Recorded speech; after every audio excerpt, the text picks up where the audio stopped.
Hi guys, I'm Melissa and I'm back with another video. Today is another Booktube SFF Babbles and today's topic is SFF tips for beginners if you want to get into this. Now I'm mostly a fantasy reader, so I'll be focusing the most on that. But I will also give some recommendations in the sci-fi universe that I've read and really enjoyed.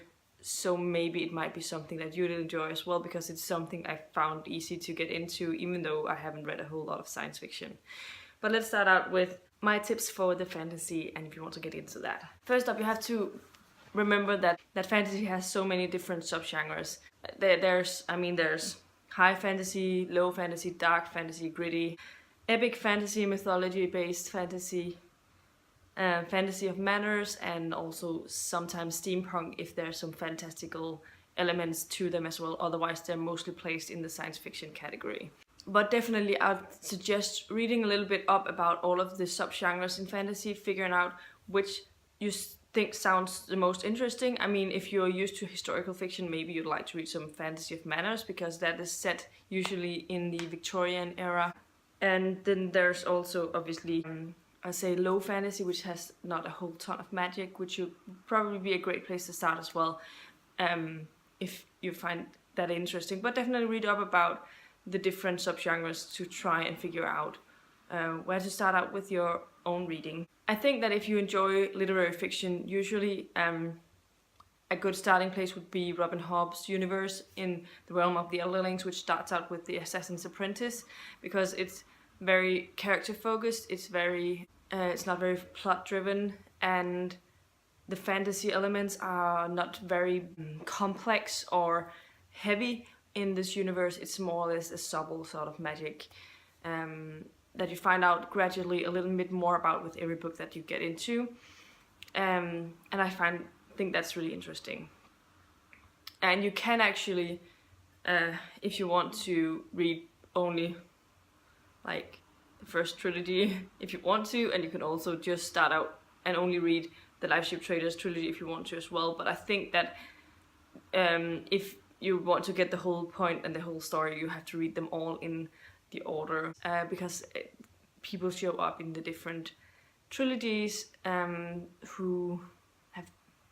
It's fun to draw those connections when you read them. I think that if you're used to YA fantasy, or you just want something that is fast-paced and has like a lot of things happening all the time, another place to start would be Brandon Sanderson, because Brandon Sanderson's writing is pretty easy to get into. His writing is pretty straightforward, and he has a lot of great books set in the Cosmere universe, and that's basically where all of his adult books are set. And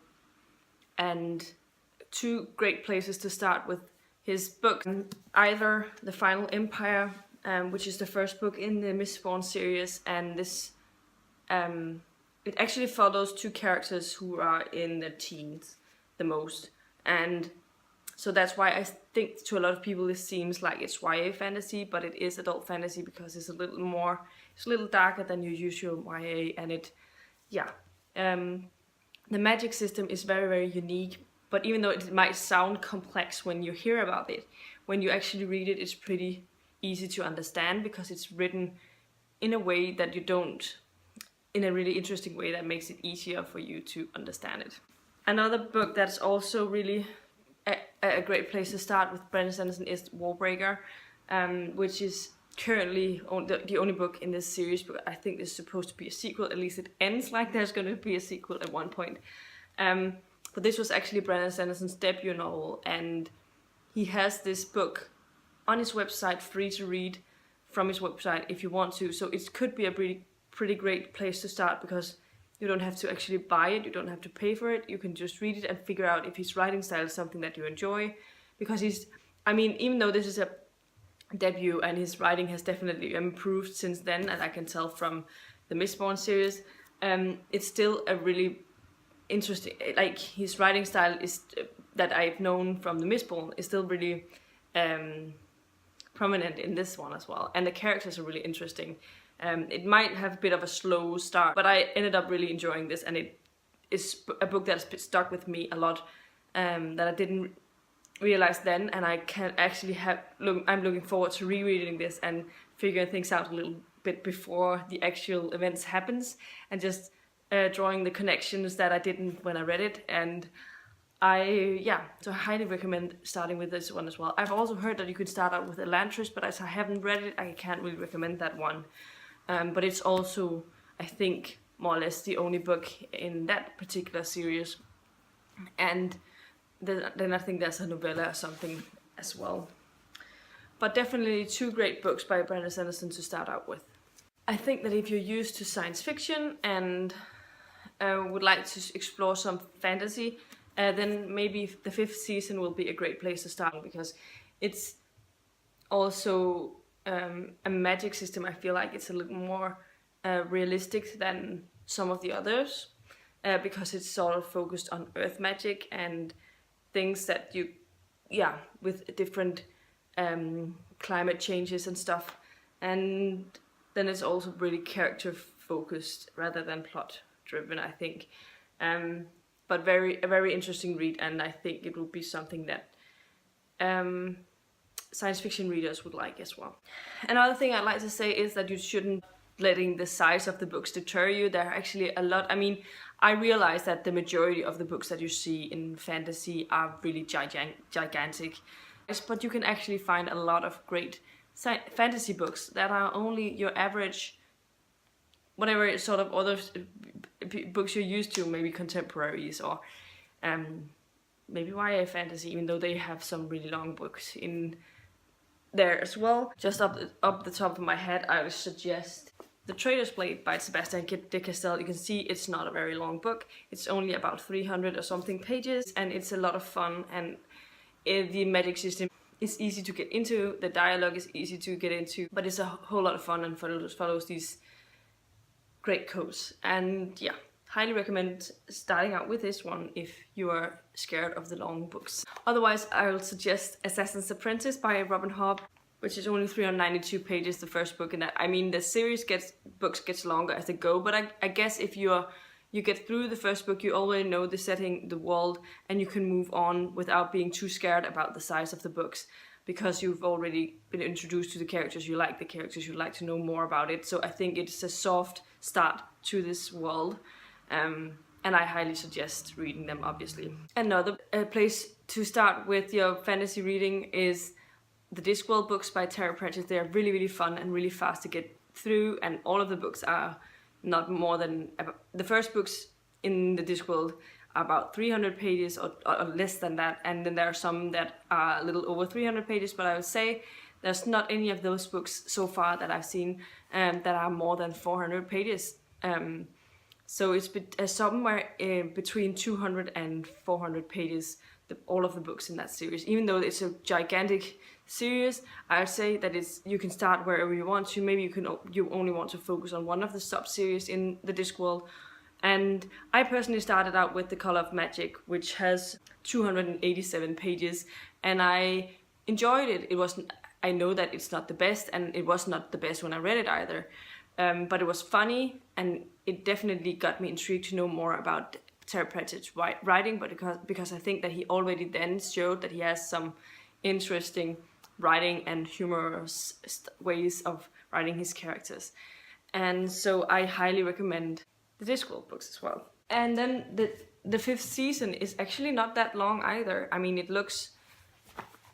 it's 487 pages, so close to 500 pages. So it's not the shortest one, but it's also not one of those big tomes, and all of the books are actually around this size. None of them are over 500 pages, I think, because when I look at them, I think they look like either a little shorter than this one or the same. And then another recommended read, which is in the dark, gritty fantasy. That's definitely compared to what sort of genres you like, and if you like reading about people that you don't like. I mean, anti-heroes, very big anti-heroes. That is Prince of Thorns, or the Broken Empire universe by Mark Lawrence. The first book, Prince of Thorns, is 384 pages, so it's not really very long. And so those were just a couple of books that I have read. I also started in on The Last Wish by Andrzej Sapkowski today, and that is also a really short book, as you can see.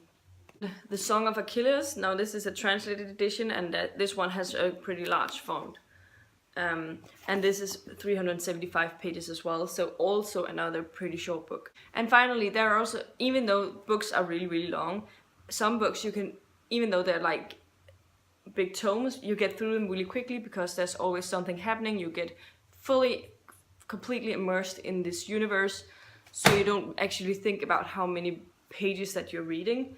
And one of the books that I could recommend for this is A Theft of Swords by Michael J. Sullivan. I listened to the audio, and I will admit that I had a month where I didn't listen to it at all, but that was not because I didn't enjoy it. It was just because I had some other obligations. I had to read a body read for December, and it took almost the whole month. But I actually listened to this in a couple of weeks, and I listened to about an hour a day, and it went by pretty quickly, and I really ended up enjoying it. There was a lot of things happening all the time, and it was very humorous.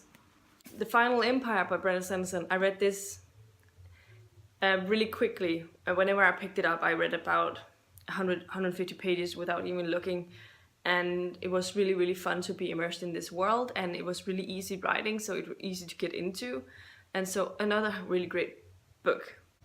And the first book I ever read in fantasy was actually The Name of the Wind by Patrick Rothfuss. Now, the only books before that, I had read a lot of urban fantasies and that sort of genre, but that was, to me, I don't consider it fantasy, even though it is fantasy. It has fantasy in the title.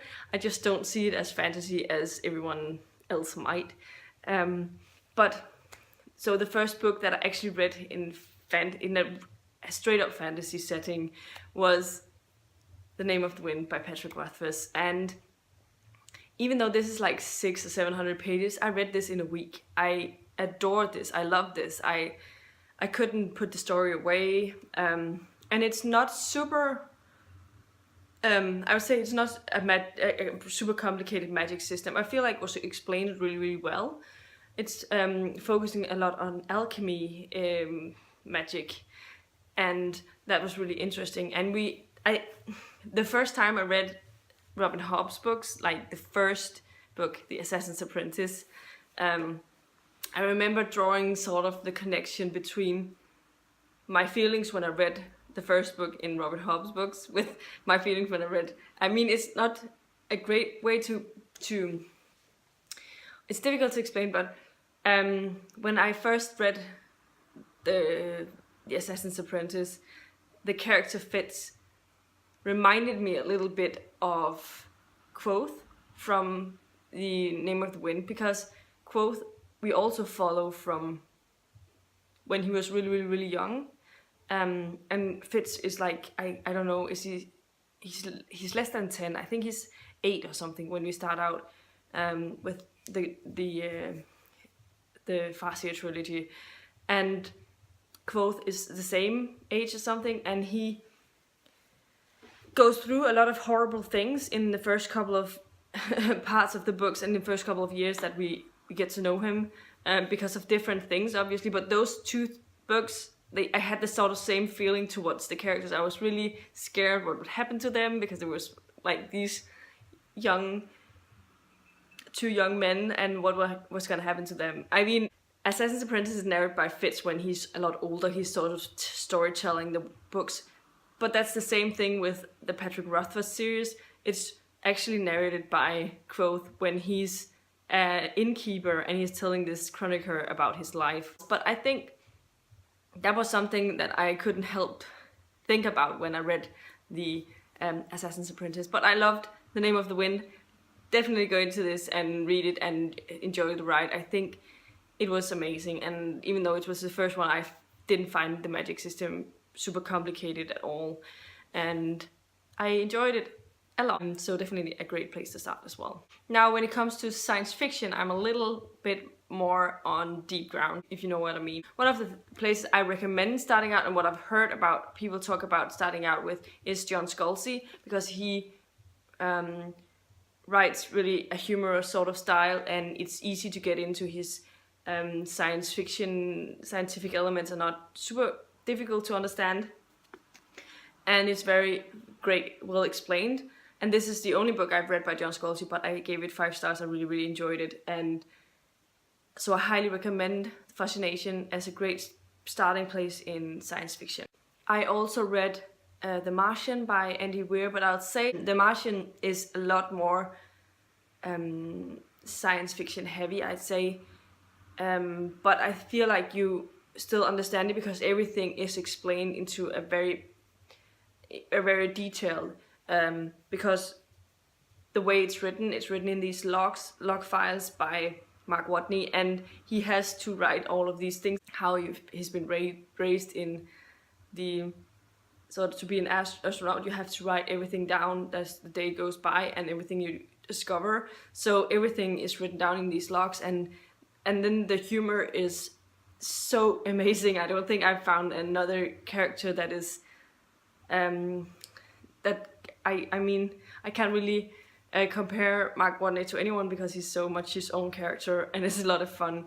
And I have The Fool and Mark Watney as some of my top 5 favorite characters. That's just literary characters, and that's just how it is. And I would highly recommend reading The Martian because of that, obviously. Otherwise, I don't think I want to say a lot more because I've already been filming for 20 minutes and yeah, but I hope I did give some tips and some recommendations to start out with when it comes to fantasy. And yeah, definitely go and check out the different subgenres, what you might enjoy in those and from those. This was all I had for you today. Let me know in the comments down below if you've read any of the books that I've been reading. Have you thought of the same things as I was? And what are some great tips you have for science fiction or fantasy beginners? If you liked the video, please give it a thumbs up, subscribe to my channel if you haven't already, and I'll see you in my next video very soon. Goodbye.